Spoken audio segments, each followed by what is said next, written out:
El dilluns dia 9 hem recordat a Estrasburg el Dia d'Europa i ha ressonat l'himne europeu.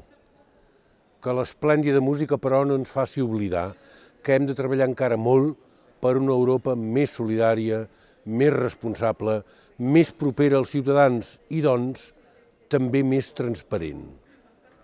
Precisament el desig de transparència ha de fer que ens alegrem, perquè s'acaba de produir una altra excel·lent fuita d'informació sobre el contingut, fins ara mantingut molt secret, del TTIP, el projecte d'acord comercial entre els Estats Units d'Amèrica i la Unió Europea, un acord que crea dubtes, preguntes i inquietud.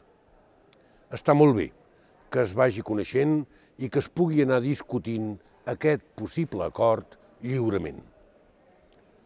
Un apunt final. Acabo de participar activament en la redacció i aprovació d'un nou reglament per a Europol, la policia europea. És finalment un text molt acceptable que inclou garanties de protecció dels drets dels ciutadans. Alegrem-nos-en. I fins a la propera.